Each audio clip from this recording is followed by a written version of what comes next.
दोस्तों नमस्कार, मैं हूँ विनीता यादव और आप देख रहे हैं न्यूज़ नशा आदत हर खबर की।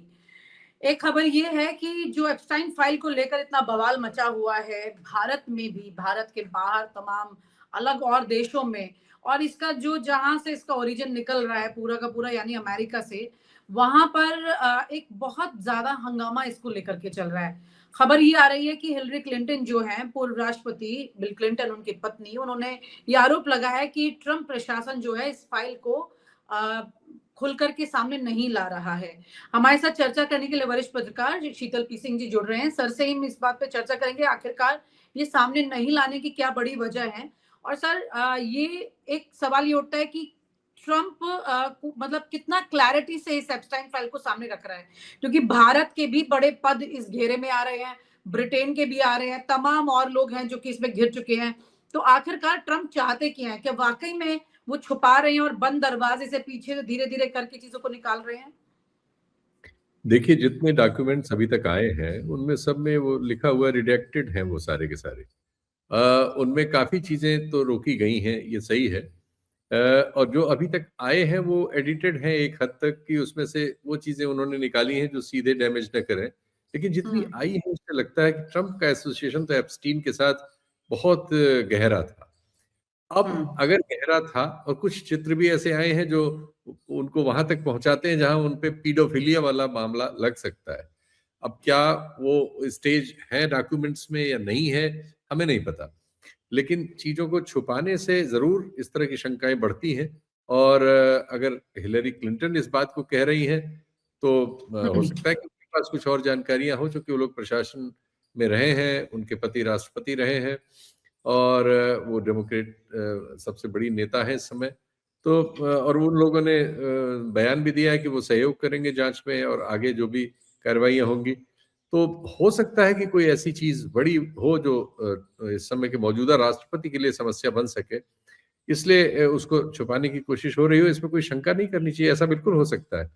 और निश्चित ही भारत से संबंधित चीजें भी भारतीय जो एडमिनिस्ट्रेशन है वो तो पूरी कोशिश करेगा कि अगर कोई नकारात्मक चीज है और वो जानकारी उनको है तो, लेकिन मुझे लगता है कि वो जानकारियां जो थी लगभग आई हैं। अब वो एक नई जानकारी उस महिला के बारे में हमारे दूतावास के रोल को लेकर है कि उसको सूचना 2020 में मिल गई थी, लेकिन उसने क्या किया और क्या हुआ उसका, उसको मदद की कोई दरकार है, क्या है, कहाँ है वो, ये सारी चीजें अभी गायब हैं। और ये तो भारत में भारतीयों को बताना चाहिए।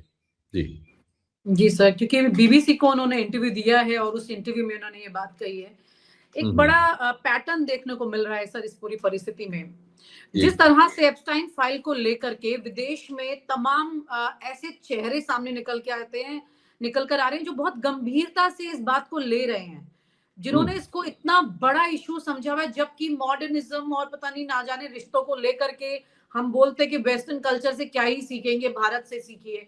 और यहाँ पता लगता है कि भारत में जो मंत्री हैं उन पर उनका नाम जब इसमें आता है तो वो इसको उस गंभीरता से भी नहीं ले रहे हैं कि वो इस पर कोई जवाबदेही में अपना, क्योंकि मी टू कब में जब मी टू कैंपेन चला था तो एमजे अकबर ने अपना रेजिग्नेशन दिया था, लेकिन यहाँ पर इतनी गंभीर चीज निकल के आ रही है लेकिन मंत्री जो है वो उल्टा अटैक कर रहे हैं।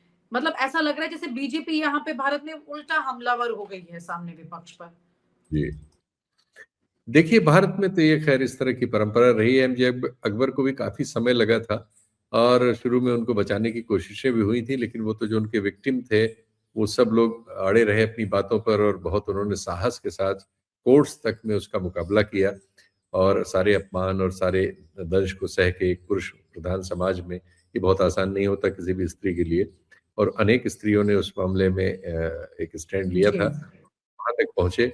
ये सुविधा इस बार के इन लोगों को प्राप्त है चूंकि एप्स्टीन मर चुका है, उसका जो हाँ। उसकी सहयोगिनी जो थी वो जेल में है और ये लोग वहां से 7 समंदर पार रहते हैं। और इनके लिए ये झूठ बोलने की एक सुविधा है कि ये कह दें कि हमारा कोई संबंध और चीजों से नहीं था, क्योंकि ऐसा नहीं संभव है कि हर चीज रिकॉर्ड पे ही हो। बहुत सारी चीजें तो अलिखित रह गई होंगी, बहुत सारे सब चीजों के बयान, सबके वीडियो, सब चीजें थोड़ी उपलब्ध होंगी। हर बार तो उसने नहीं लिखा होगा ईमेल पर कि ये हुआ और वो हुआ। तो हमें नहीं पता कि कौन कहाँ है, लेकिन जो थोड़ा बहुत आया है उतने से दुनिया में जो सभ्य दुनिया है, पश्चिम है, पर्टिकुलरली यूरोप, यूरोप में सभी जगह सेंसिटिविटी है। सीधे कुछ भी नहीं है ब्रिटिश प्रधानमंत्री का, लेकिन सिर्फ इसलिए कि एक उनके अधीन कोई कर्मचारी वहां से जुड़ा रहा, इतनी सी और बात पे उन्होंने रिजाइन किया।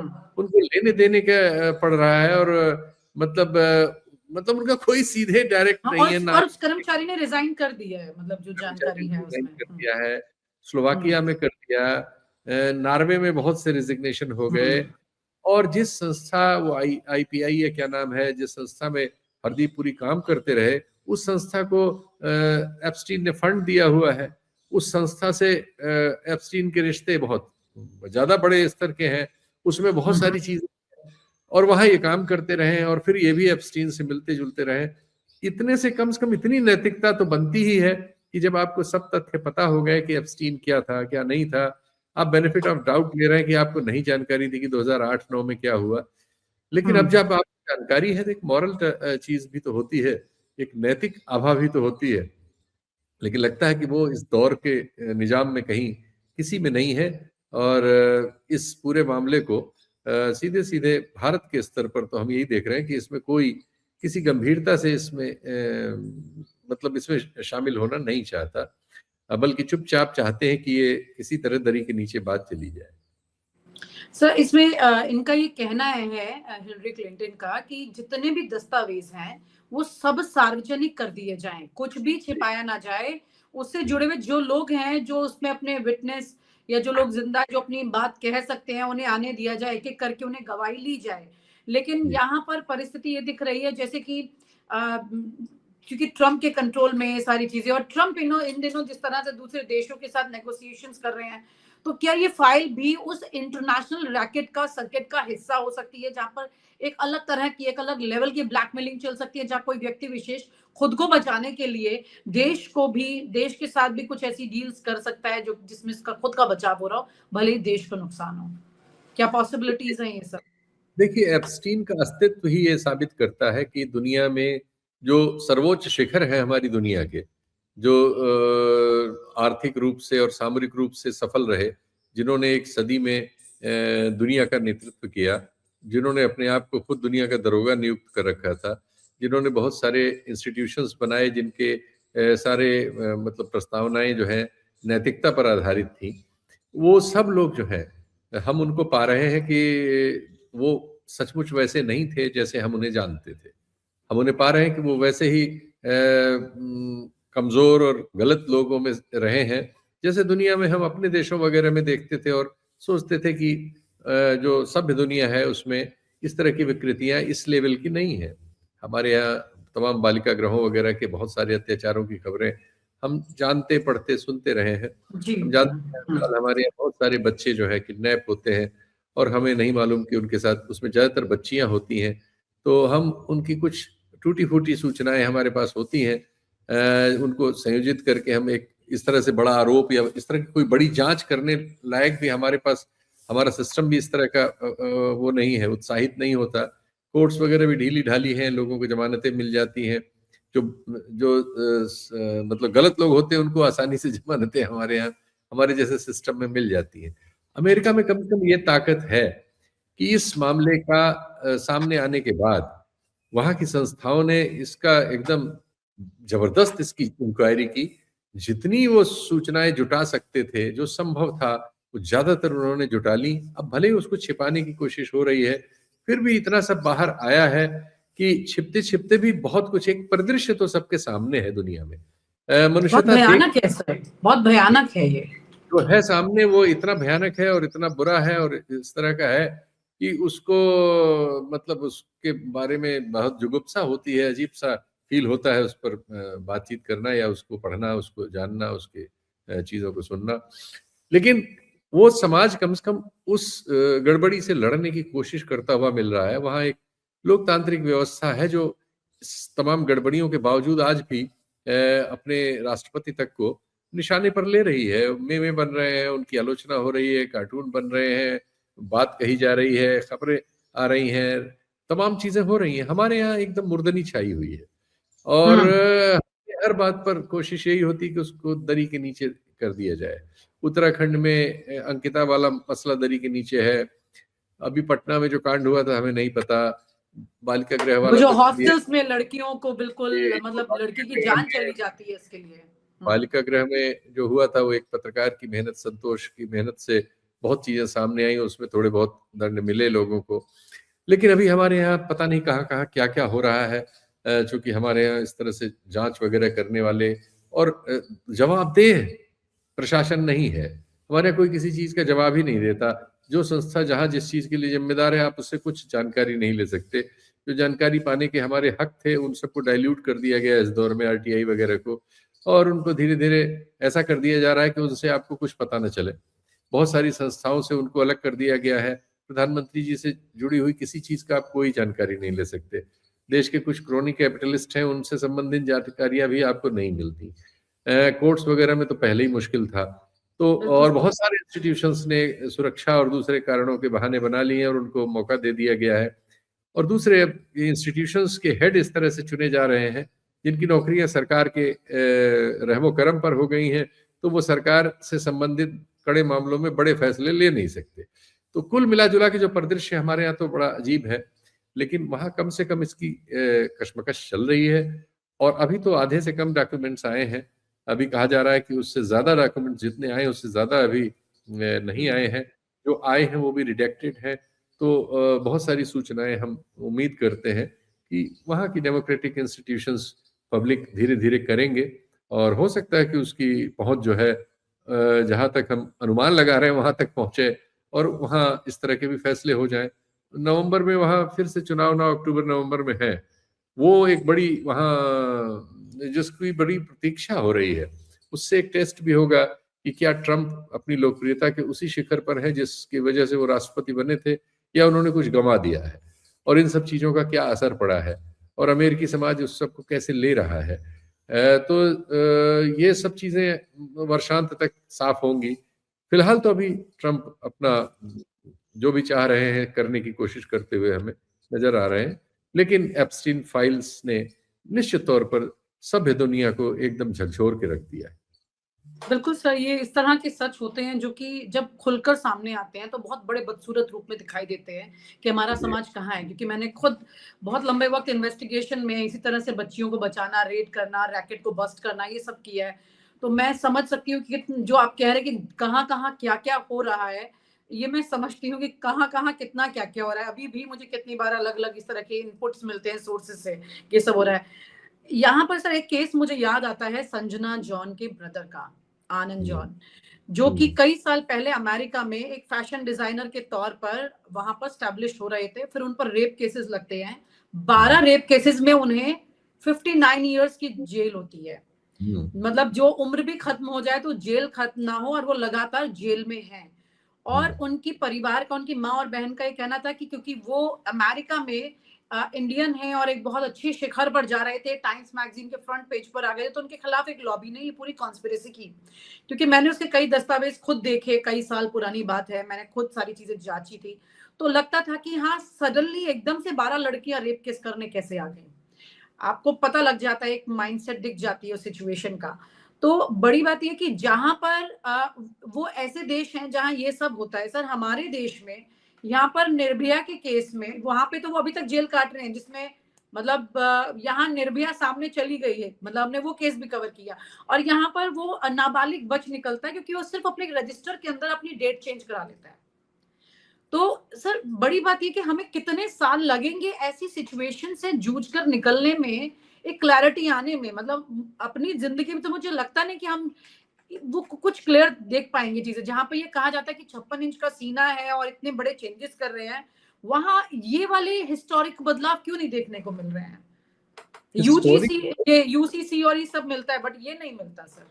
हिस्टोरिक की क्या बात करें। अभी दिल्ली के एक थाने में यूजीसी के मामले में प्रदर्शन कर रही दिल्ली विश्वविद्यालय की कुछ लड़कियों को गाली देते हुए एक झुंड घुसा थाने के भीतर, दिल्ली में, देश की राजधानी के थाने में, और वीडियो मौजूद है जो गालियां वो लोग दे रहे हैं।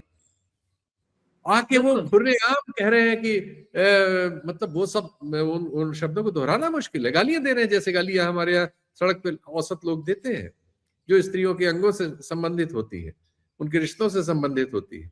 और वो जो है खुलेआम उसके वीडियोस बहुत उपलब्ध है। डेटोरेट कर गया, निचले स्तर पर आ रही हैं चीजें, ऐसा कानून लग का रहा है। राज खत्म है। हम देख रहे हैं जगह जगह किसी गरीब मुसलमान को, साधारण इंसान को, रोजी रोटी पटरी पे कमाने वाले को, छोटी दुकान किए हुए आदमी को गुंडे 10-20 पहुंच जा रहे हैं, ये दिखाओ वो दिखाओ, कानून हाथ में लेना, किसी को भी पीट देना, हाथ पैर तोड़ देना, जान से पीट पीट के मार देना, ये सब आम फहम हो रहा है। उड़ीसा से, उत्तराखंड से रोज बाढ़ आई हुई है। यहाँ के मुख्यमंत्री गण ऐसी ऐसी बातें कह रहे हैं और सुप्रीम कोर्ट तक को हम टेक्निकल डिसीजन करते हुए पा रहे हैं। तो हमने तो अपने को तहस नहस कर लिया है। आपको तो खैर आपकी उम्र हमसे छोटी है तो आपके पास ज्यादा वक्त है, लेकिन हमें अब बहुत मतलब निराशा हो रही है। जो भी हमारे सामने भविष्य है समझ उसमें सकती हूँ सर। ऐसी चीजें नहीं दिख रही हैं जिनसे हौसला बढ़े। बहुत निराशाजनक परिदृश्य है जी। और सर इस तरह की जितनी भी केसेस दिखाई दे रहे हैं, क्योंकि अब 8 महीने के बाद तो मेरे ख्याल से कोड ऑफ कंडक्ट लग जाएगा, यूपी और उत्तराखंड में चुनाव होगा। और पिछली बार मुझे याद है कि अम, अ, एक केरल से या साउथ में केरल से वो जो हिजाब वाला मामला, कर्नाटक से शुरू हुआ था हिजाब वाला मामला, और उसका इम्पैक्ट देखने को मिला था उत्तर प्रदेश के चुनाव में। और हम सबके आकलन जो थे वो बदल गए थे कि हम कोई भी उस रिजल्ट से इत्तेफाक नहीं रख रहे थे यूपी में, जो कि रिजल्ट निकल कर आया था। क्योंकि मैं खुद भी ग्राउंड पे गई, आप खुद बहुत, मुझे अच्छे से याद है आपने कितना ट्रैवल किया था तब, लेकिन जो रिजल्ट निकल के आ रहे थे वो नहीं थे। तो क्या इस बार यूपी उत्तराखंड का चुनाव जो है, क्योंकि ये बहुत बहुत ज्यादा इंपॉर्टेंट होगा 24 में, क्योंकि 37 सीटें भले ही समाजवादी पार्टी ले गई, लेकिन अब दिल्ली की पूरी कोशिश है कि किसी भी तरह से वापस से कंट्रोलिंग लिया जाए। लेकिन दिल्ली और लखनऊ के बीच की दूरी भी यहाँ पे एक बड़ी है। तो ये खिचड़ी में क्लैरिटी क्या आने वाली है सर? देखिए, अभी तो अब चुनावों पर मुझे मैं तो बहुत शंका करने लगा हूँ। जिस तरह से एसआईआर हो रहा है, 4 करोड़ वोट तो उन्होंने पहले ही कम किए हैं। अब उसमें कितना सही कितना गलत है, चूंकि इस तरह की जांच करने के लिए ये मशीन के द्वारा लर्न करने लायक वो डाटा देते नहीं है। अब इतनी बड़ी टीम किसी विपक्षी दल के पास है कि नहीं है कि वो एक एक विधानसभा के 403 में इसकी एनालिसिस कर सके, पिछले डाटा से, नए डाटा से, और उसके पास इतने कार्यकर्ता हों जो फील्ड पे 1 लाख के करीब गांव हमारे हैं, जिनमें जाके वो सब जगह इसको जांच कर सके। जबकि दूसरी तरफ से जो खबरें आ रही हैं, जिसको अखिलेश यादव ने भी और अन्य लोगों ने भी उठाया है, कि इसमें बड़े पैमाने पर सभी जगह 1,11,000 के आसपास तो इसमें वो आई हैं, क्या नाम, फॉर्म 7 की शिकायतें। और लगभग सभी जगह ये आ रहा है कि सब बीजेपी के लोग ही कर रहे हैं। उनके पास यानी पहले से लिस्ट है, और वो ज्यादातर जगहों पे माइनॉरिटी या यादव या ओबीसी के लोगों के या दलित लोगों के मत की शिकायतें हो रही हैं। तो अगर इस तरह से 1-1.5 करोड़ वोट अगर डिस्टर्ब कर लिया जाएगा, पहले जो लिस्ट बनी है उसमें भी पता नहीं कितना सच कितना गलत है, क्योंकि जांच नहीं, इन सब की कोई जांच करने न हो पा रही है, न वो करने की कोई परिस्थिति पैदा कर रहे हैं। और कोर्ट्स वगैरह भी इन सब चीजों पे अजीब सी व्यवहार कर रही हैं, और ये सब चीजें ज्यों की त्यों चलने दे रही हैं बिना जवाबदेही के। जो कोई भी प्रशासन चलेगा तो हमें नहीं मालूम कि उस स्केल में वो कितनी गड़बड़ियां कर चुका है और कितनी गड़बड़ियां करा सकता है। जिस तरह के आरोप राहुल गांधी ने डिफरेंट प्रेस कॉन्फ्रेंसेस में बहुत मेहनत से तैयार किए गए दस्तावेजों और इंफॉर्मेशन और स्टडी और टेक्निकल स्टडी के जरिए लगाए, उन सबको हम लोगों ने दरी के किनारे कर दिया। क्योंकि पूरा प्रशासन जो है एक तरफा चल रहा है। वो लोकतांत्रिक आदत ही नहीं लग रही उसमें। किसी चीज की जवाबदेही करनी है, लोगों का विश्वास जीतना है, ये उसकी जरूरत ही नहीं महसूस कर रहे हैं। वो हर चीज को बुलडोज करना चाहते हैं। तो ये जो बुलडोज करने वाली परिस्थिति है, इस परिस्थिति में चुनाव के क्या नतीजे होंगे, मैं तो अब आकलन नहीं करना चाहता, क्योंकि मुझे लगता है पता नहीं ये कैसे होंगे, और क्या हमारे लोग आने वाले 2-3 सालों में फिर ये विपक्षी दलों के जो लोग हैं वो चुनाव में भाग लेंगे ये सब नतीजे देखने के बाद, या इससे वो भी निराश हो जाएंगे। मुझे बड़ी अजीब परिस्थितियां सामने दिख रही हैं। जिस तरह का चुनाव आयोग गठित किया गया, जैसा वो कानून बनाया गया, वो सब चीजें जो है सिर्फ और सिर्फ संदेह बढ़ाने वाली और साफ साफ बेईमानी करती हुई नजर आ रही है। और डिफरेंट हाई कोर्ट्स और कोर्ट्स में भी जो कुछ हो रहा है, ये पूरे सिस्टम ने अपने आप को लोगों में निराशा भरने जैसा एक मशीन में बदल लिया है। और ये चीज बहुत खतरनाक समाज के लिए होती है कि जब उसमें जवाबदेही खत्म हो जाए और शून्यता भरने लगे, तो फिर ये बहुत हमें नहीं पता कि किस तरह से प्रकट होगी भविष्य में। बिल्कुल सर, ये मतलब हालांकि इसमें बहुत आज क्योंकि चुनाव में थोड़ा कुछ महीने का समय है, लेकिन बिगुल तो शुरू हो गया है, बजना लोग तैयारी शुरू हो चुकी है चीजें। सर एक बहुत इंपॉर्टेंट एस्पेक्ट है अभी, जब जहां एप्स्टाइन की फाइल की बात करते हैं वहीं पर एक इंपॉर्टेंट चीज की और बात कर रहे हैं, नरवणे की किताब की। मुकुंद नरवणे पूर्व जी, प्रमुख सेना जी, जी, अध्यक्ष जो है, वो उन्होंने जो किताब में लिख दिया, अब चर्चा ये हो रही है कि उन्होंने जो किताब में लिखा उसमें एक दो इम्पोर्टेंट चीजें हैं, जैसे कि पेंगुइन के पास जो हिस्से पहले उन्होंने जो मीडिया को रिलीज कर दिए, जिसकी वजह से किताब के वो हिस्से पहले चले गए, यानी कि पेंगुइन का माइंडसेट क्लियर था कि सरकार को अगर पता लगा तो ये से रोक सकती है, तो पहले ही उन्होंने बुक को ऑब्वियसली थोड़ा पॉपुलराइज ज्यादा हो जाए इस मकसद से किया होगा। लेकिन उसके बाद सरकार का उस पर दबाव बनना, धर्मेंद्र प्रधान से भी जब सवाल किया गया, उन्होंने बोला वो सब क्लियर है, पब्लिशर ने खुद इस बारे में बता दिया है।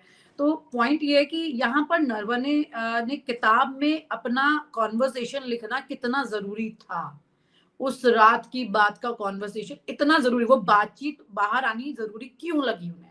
आपको क्या लगता है, ये क्या एक विसल ब्लोअर की तरह देखा जाए इस वक्त मुकुंद नरवणे की इस किताब को? नहीं, मुझे तो लोगों ने और भी चीजें बताई हैं। जी। उन्होंने लोग बता रहे हैं कि ये इसका पीडीएफ मौजूद है, पब्लिक डोमेन में है, बहुत सारे लोगों के पास है और बहुत सारे लोगों ने उसकी किताब पढ़ी है। वो बता रहे हैं कि उसमें 295 नंबर पेज या 195 नंबर पेज और 296 नंबर पेज पे उन्होंने विस्तार से बताया है कि हमारी जो नीति क्या है।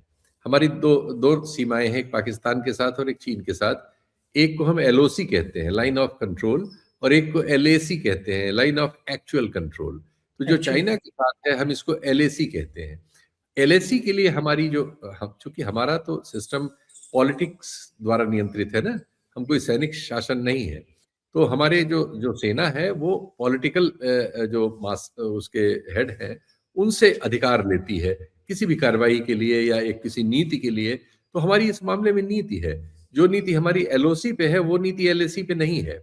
एलएसी पे एक लंबे समय से कभी फायर का आदान प्रदान नहीं हुआ है एक भी, जबकि उस बॉर्डर पे हर हफ्ते 10 दिन में महीनों में होता ही रहता है वो उस पाकिस्तान बॉर्डर पे। तो ये जो अधिकार देने की बात है कि क्या कहाँ करना है क्या क्या नहीं करना है, ये सब उसके लिए हमारे यहाँ सीसीएस बना हुआ है, कैबिनेट कमेटी ऑफ सिक्योरिटी, वो इनको तय करती है। तो उन्होंने बताया कि एलएसी के लिए हमारे पास एक जमाने से ये अधिकार नहीं है। और चीन से हम उस तरह से, हमारे विदेश मंत्री कह चुके हैं कि हम उनकी 1/5 इकोनॉमी है और ये कोई वाइज सवाल नहीं होगा कि हम उनके साथ पंगे लेते हुए घूमें। ऐसा हमारे विदेश मंत्री कह चुके हैं। तो ये भारत की नीति का एक थोड़ा सा, क्योंकि रक्षा के बहुत सारे मामलों में बहुत सारी चीजें पर्दे में रहती हैं और सरकारें उनको छुपाने की कोशिश करती हैं, तो इसलिए बहुत हम क्लियर पिक्चर नहीं देखते। लेकिन बहुत सारे विशेषज्ञ इस बात को हमारे सामने रखते हैं कि उस बॉर्डर पर, और बहुत सारी सरकार में रहे हुए लोग जैसे सुब्रमण्यम स्वामी वगैरह या बहुत से जनरल वगैरह ये कह रहे हैं कि इस दौरान जो है एक काफी बड़े भूभाग का, और वहां के नागरिक भी, लद्दाख के तमाम नागरिक, इवन जी। बीजेपी रहे सदर वहां के सज्जन, वो सब भी कह चुके हैं कि हमारा बहुत सारा ग्रेजिंग एरिया जो था, यानी जो भेड़ वेड़ हम चराने ले जाते थे, जानवर चराने ले सोनम जाते थे, वांगचुक तो सर दिल्ली तक पहुंच गए ना यही बात कहते कहते। तो मतलब उनके अलावा भी, मैं सोनम वांगचुक को चलो बहुत एक लोग। और कर देता हूँ कि उनको इन्होंने वो कर रखा है। वहां जो बीजेपी के पार्षद रहे और नेता रहे वो सब भी कहते रहे, वहां से संबंधित आबादी के बहुत सारे वीडियोस हैं जिन्होंने ये सब बताया है सर कि मुझे उन एरिया। याद आता है, सॉरी माफ कीजिएगा मैं आपको इंटरप्ट कर रही हूँ, मुझे याद आ रहा है उस वक्त में 2020 में एक बीजेपी के सांसद ने पार्लियामेंट में बोला था ये। वो तो अरुणाचल के हैं, तापिर गांव या क्या नाम है हाँ उनका जी, तापिर गाँव, हाँ। तापिर गांव।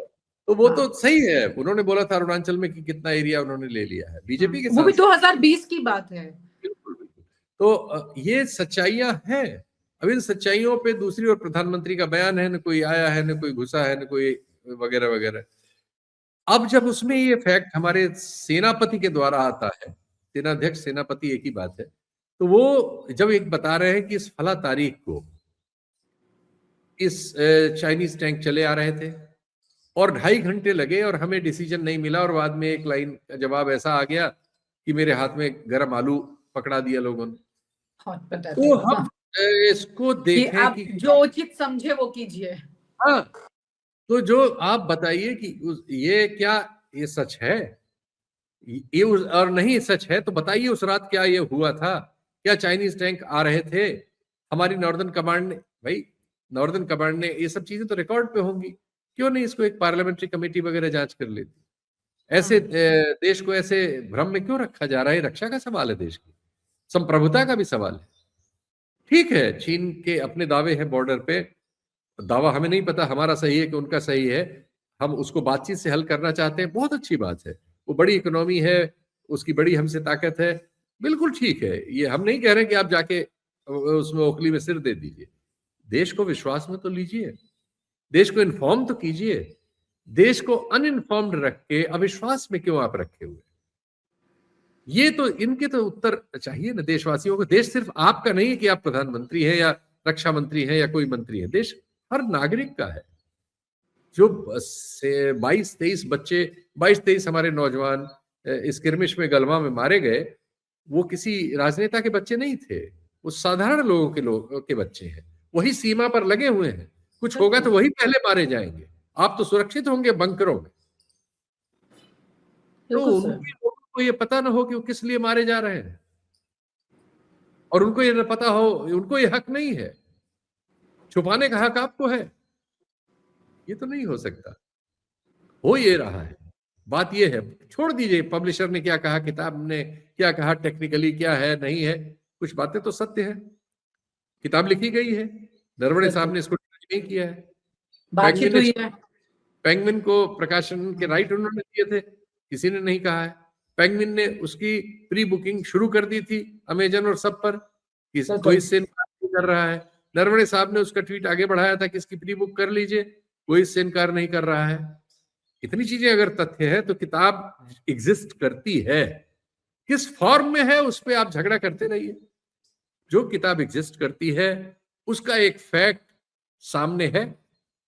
आप कह रहे हैं कि किताब नहीं छपी, नहीं छपी, ये फैक्ट है कि नहीं? बताइए उस तारीख को चाइनीज टैंक आ रहे थे कि नहीं? किताब को जाने दीजिए, पेंगुइन को जाने दीजिए। बातचीत का वांश जनता के सामने आने में बुराई क्या है? कम से कम पता लग जाएगा। यही गड़बड़ी है। जब 62 में हम चीन के साथ युद्ध में हमारी पराजय हुई तो वो तथ्य हमारे सामने है सारे। उस समय की सरकार, सेना, रक्षा मंत्री जो भी हैं, उनकी आलोचना, समालोचना, गलती, सही सब हमारे पास उपलब्ध है, हम बात करते हैं। उस समय भी थी, अब भी है और बाद में भी रहेगी। सरकार ने सर लोगों से मदद भी मांगी, जब पैसा धन मांगा गया था कि मदद कीजिए आप, तो मैं आप उसको कम से कम पता था कि हम कहाँ कमजोर हैं। नहीं कर रहे हैं, क्या डॉक्ट्रिन बदल गया कि अब जनता को आप विश्वास में नहीं ले रहे? हाँ, ये इम्पोर्टेंट है। कम से कम हमारा इतना हक तो है कि हमें पता चले कि एग्जैक्टली वहां क्या हो रहा है, ये जानकारी जनता को होनी चाहिए। हमें आप बता रहे कि हम बाहर से बहुत स्ट्रॉन्ग शील्ड के साथ हैं, लेकिन अंदर से रियलिटी कुछ और हो, वो शील्ड स्ट्रॉन्ग नहीं है और अचानक से कोई अटैक करे और वो शील्ड एकदम से टूटती हुई दिखाई देगी, तो फिर वो बड़ा झटका है, वो परिस्थिति ज्यादा खतरनाक है। उसमें किस तरह से लोग स्टैंड करेंगे, ये एक बहुत चिंता वाली बात है। क्योंकि किताब के अंदर किया है, सबसे इम्पोर्टेंट बात है किताब से ज्यादा कि उनकी बातचीत में क्या हुआ था। जो बातचीत के अंश हैं उसको तो हटाया नहीं जा सकता है, लेकिन बड़ी बात यह है कि यहाँ पर बीजेपी इन सब चीजों को इस तरह से ट्रीट करने की कोशिश कर रही है जिससे कि ये मुद्दे वहीं के वहीं विपक्ष खत्म करे और आगे वो ना चल पाए। खैर, इसी में सर बहुत बहुत शुक्रिया आपका, क्योंकि ये बहुत इंपॉर्टेंट टॉपिक है जिन पर हमें लगातार बात भी करनी है और लगातार सवाल भी खड़े करने हैं। क्योंकि फिर दोबारा एक खबर पुरानी हुई, एक नया पैटर्न हो गया है, लोग भूल जाते हैं बहुत जल्दी और आगे उसकी चर्चा नहीं करते हैं, जो कि बहुत जरूरी है हर परिस्थिति में। क्योंकि जब प्रधानमंत्री नरेंद्र मोदी 2 बार ऐसा हुआ, जब अटैक हुआ तो उस वक्त एक बार वो वीडियो रिकॉर्ड करे थे, एक बार कुछ और वीडियो था, क्या था, इस तरह की परिस्थितियों में मतलब पता लगता है कि उस मोमेंट पे ये चीजें होती हैं। तो आप क्या कर रहे हैं और आपकी क्या कॉन्वर्सेशन हो रही है, आप इतने बिजी नहीं हो सकते, रक्षा मंत्री फोन नहीं उठा रहा है, फिर बाद में पीएम से बात होती है तो वो ये कह देते हैं, तो ये कुछ एक दूसरे के शोल्डर पर बंदूक रखने वाली बात हो गई, जो अच्छी तो करना ही है कम से कम। बहुत बहुत शुक्रिया sir, thank you so much for sharing your time with us, thank you so much sir. और आप हमसे जुड़े रहने के लिए सब्सक्राइब करें YouTube पर, फॉलो करें Twitter पर और लाइक करें Facebook पर। और ज्यादा जानकारी के लिए आपको टाइप करना होगा सिर्फ न्यूज़ नशा।